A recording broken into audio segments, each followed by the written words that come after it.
the afternoon, but if you've not been watching me for a while, I do these book streams on Sunday with a pretty much every other week when my friend comes. We do these. I'm the friend. This is my friend Mindy. I'm Carolyn, and this is my life. And I sell books on Pango, and here's just a selection of what's on my shelf. First up, we have The Forager, an extraordinary story of survival in wartime Berlin. I think this is a historical fiction book. I get most of my books from friends and neighbors that are getting rid of their books because they all know that I love to read. So all these books are secondhand, but they're in pretty decent shape. And I don't smoke or anything in my home, so they all come to you brand new. Well, as brand new as they got to me. Yeah. Okay.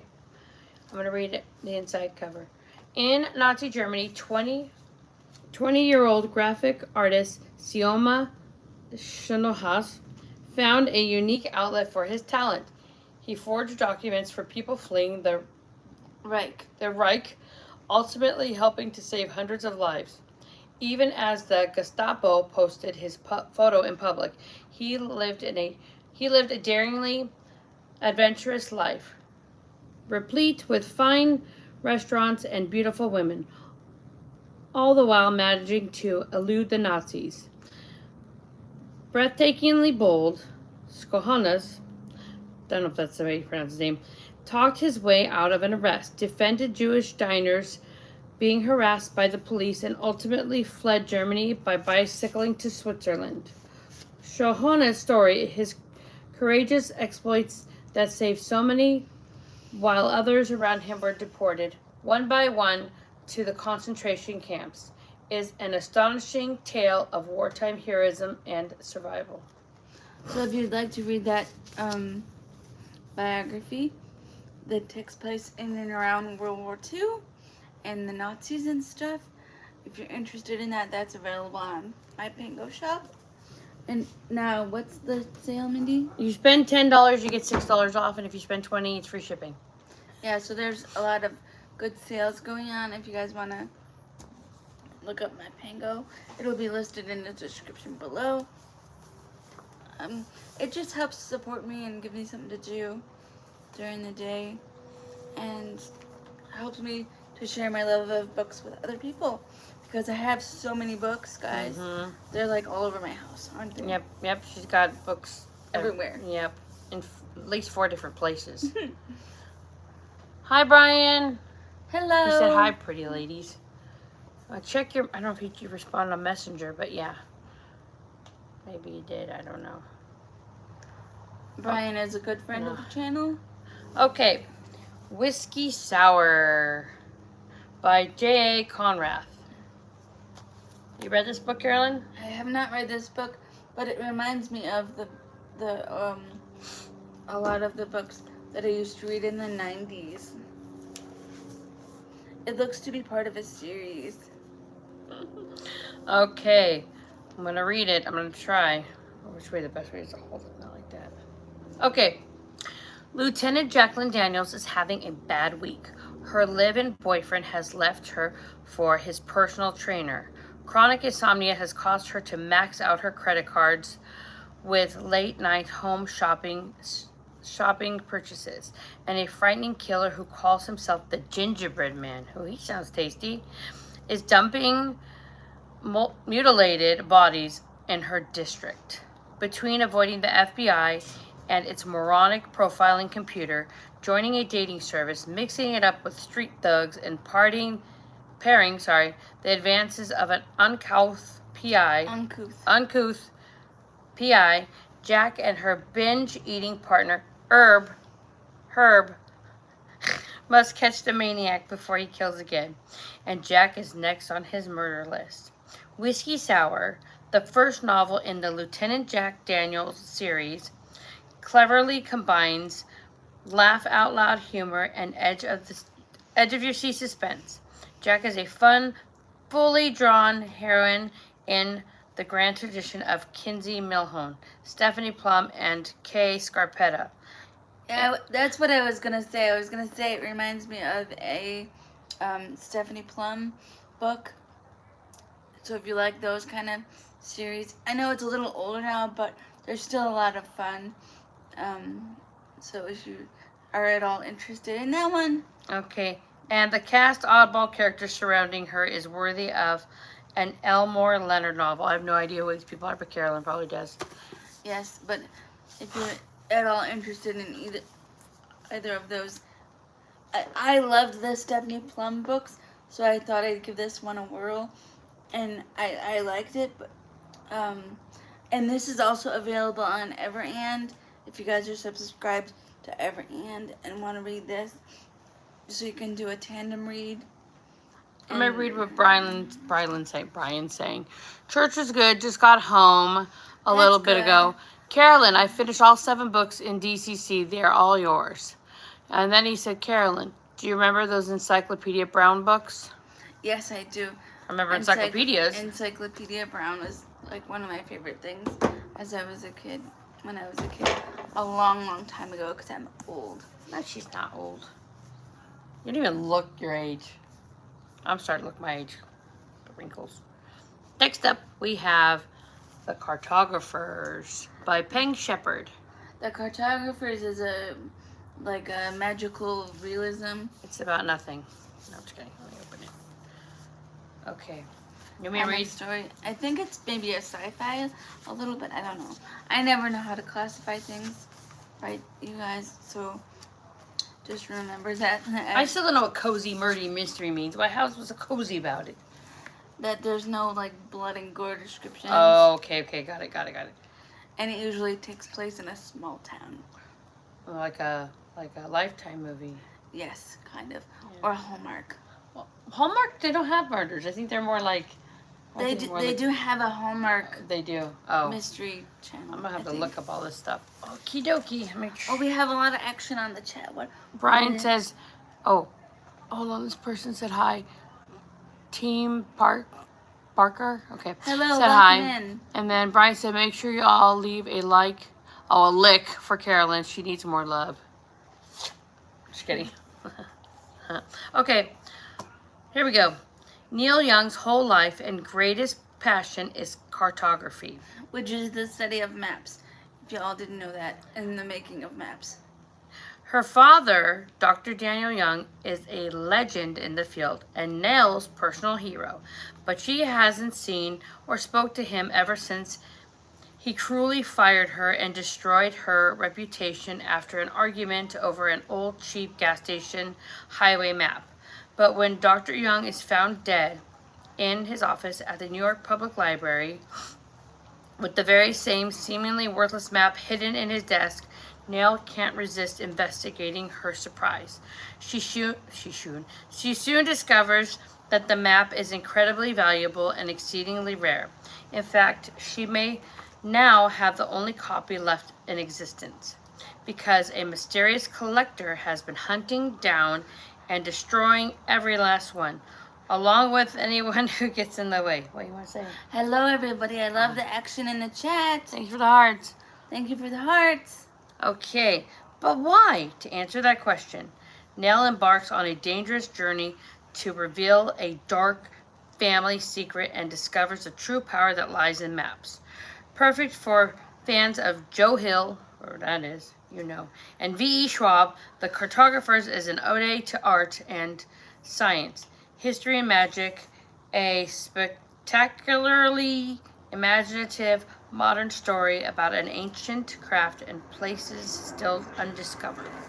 I like this book, and I think it is true, the V.E. Schwab reference, because I read what's the one about I forget the title of things, guys.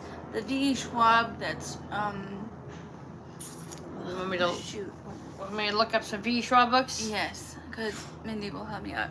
Because my brain, when it comes to titles, is weird. But I love, because V.E. Schwab does kind of a similar thing with magical realism and there we go. Building suspense. Okay, we got the invisible something.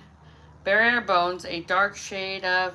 We got vicious, vengeful, A gather. I liked Gallant plays Gallant. with it in a very similar way. I was just trying to read the beginning of it. Is that what you're looking for? Gallant, vengeful, and City of Ghosts. City of Ghosts is a very good one. That's a middle grade, but it's still really good. Tunnel of Bones, Our Dark Duet, Bridge of Souls, Extraordinary, The Archive. Oh, the Darker Shades of Magic. That's what I was trying to think of. It's very similar.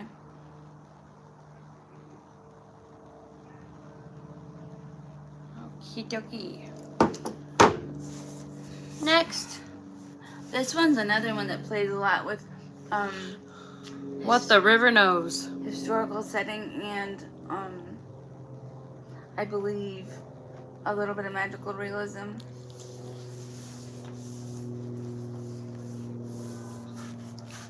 Ready, try to read again?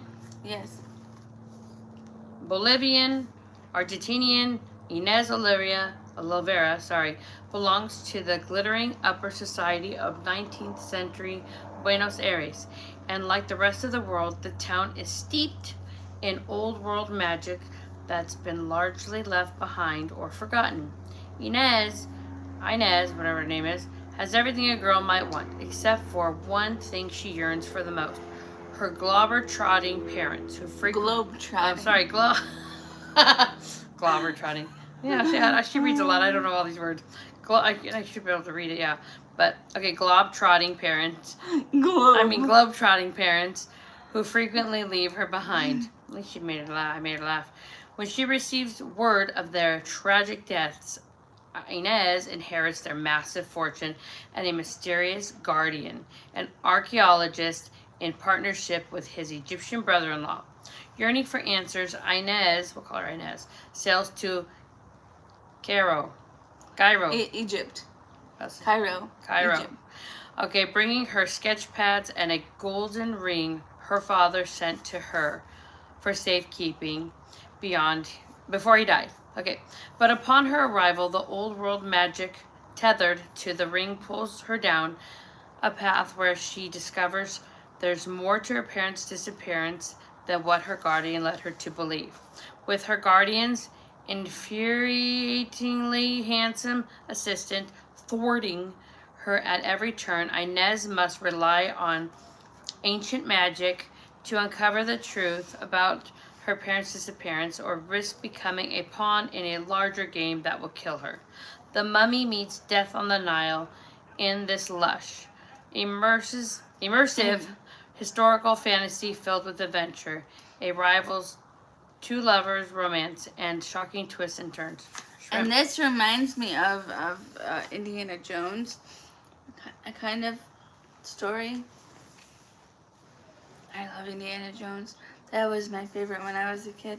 Do you like Indiana Jones? I like the ride.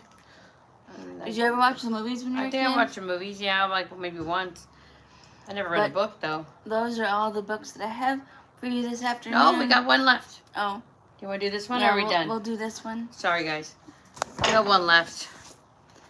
And this is a Babysitter. Like a gripping, suspenseful. Comes with real life. It comes with a bonus novel, The Affair. Oh, and I think I have a bookmark in this one.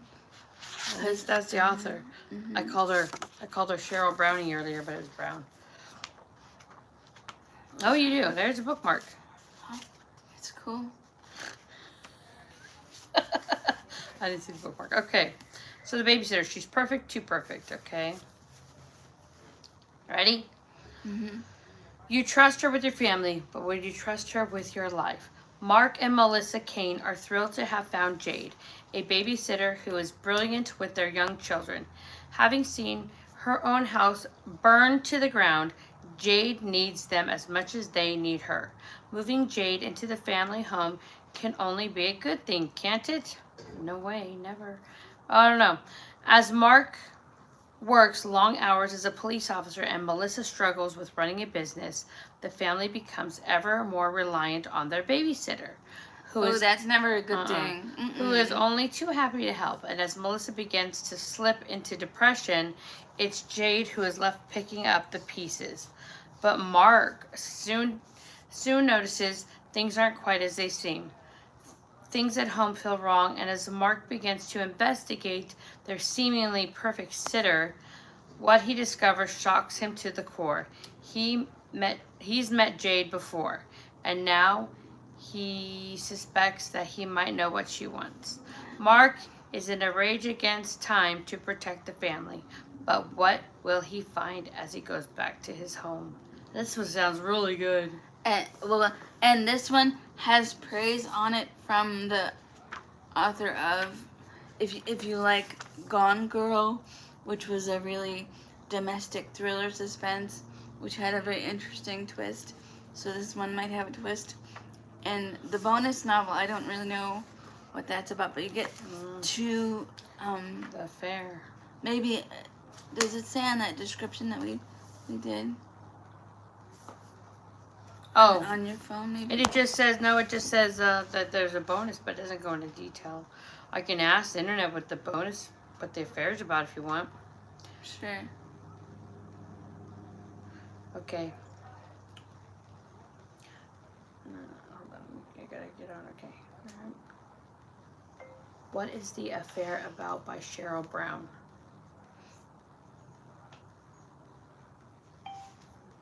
Let's see what it says.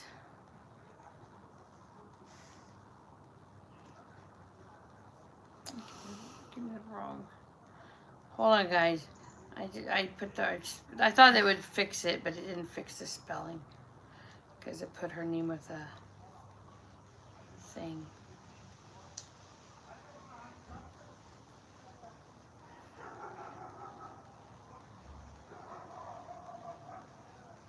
Let's fix it. Okay. SHERYL. Now we'll try it. Okay, then let's see what it says.